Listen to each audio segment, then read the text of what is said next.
जैसे कराची में हैं हम लोग, ज़्यादातर लोग फ्लैट्स के अंदर रह रहे हैं, तो यहाँ जो इस वक्त सबसे बड़ा मसला है वो विटामिन डी की कमी है। स्पेशली वो आते हैं जिनके जो प्रेगनेंसी है या जो दूध पिलाने वाली हैं।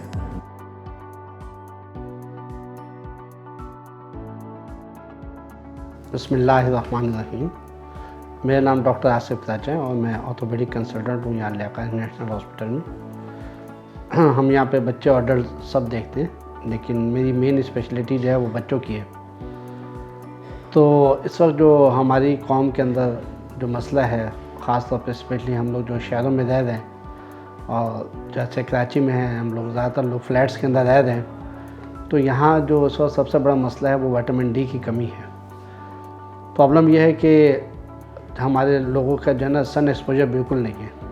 शहर के हालात भी कुछ ऐसे हैं कि लोग वैसे भी निकलते हुए डरते हैं और लोग जो है वो धूप के अंदर नहीं जाते हैं। और स्पेशली हमारी वो औरतें जो कि पर्दा करती हैं, उनका तो बिल्कुल ही सन एक्सपोजर नहीं है। तो इस वजह से हमारे कराची के अंदर इस वक्त जो सबसे बड़ा अलमिया है वो विटामिन डी की कमी है। और विटामिन डी की कमी की वजह से कैल्शियम की भी कमी है। और ये जो है इसका लिए इस वक्त जो है तकरीबन हमारे जितने भी पेशेंट्स आते हैं और स्पेशली ख़ास तौर पे जो औरतें आती है, उसमें हर मरीज़ को जो है ना विटामिन डी और कैल्शियम की ज़रूरत है।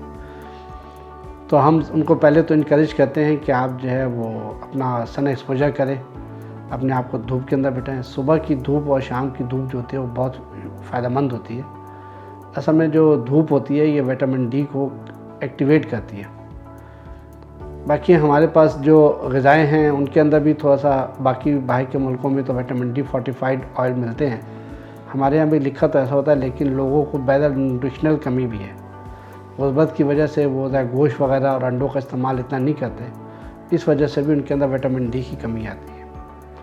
तो इससे हमारे पास जितने भी मरीज़ आते हैं, अब ये हमारी औरतों में और अब तो खैर मर्दों के अंदर भी, अगर आप किसी का भी विटामिन डी करवा लें तो उनका लेवल आमतौर पे 15 से कम ही होता है।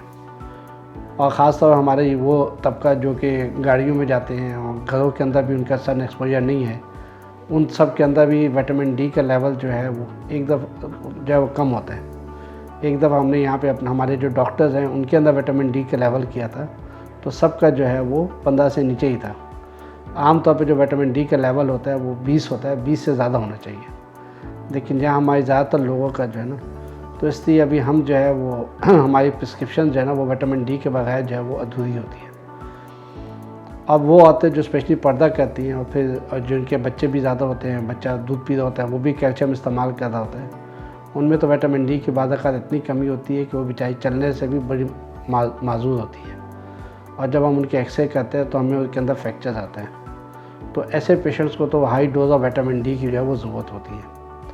बाकी हमारी यही एडवाइस होगी कि जितने भी यहाँ पे लोग आते हैं, जितने भी हमारे लोग हैं, वो नॉर्मली अपना सन एक्सपोजर करें, अपना लाइफ स्टाइल तब्दील करें और उसके अलावा जो है ना कोशिश करें कि कोई विटामिन डी जो है वो लेते हैं। औरतों के तो ज़रूरी है, स्पेशली वो औरतें जिनके जो प्रेगनेंसी है या जो दूध पिलाने वाली हैं, और स्पेशली वो औरतें जिनका जो है ना वो माहवारी बंद हो गई है, ऐसी औरतों को तो रेगुलर डोज में, हाई डोज के अंदर विटामिन डी रोज़ाना लेना चाहिए।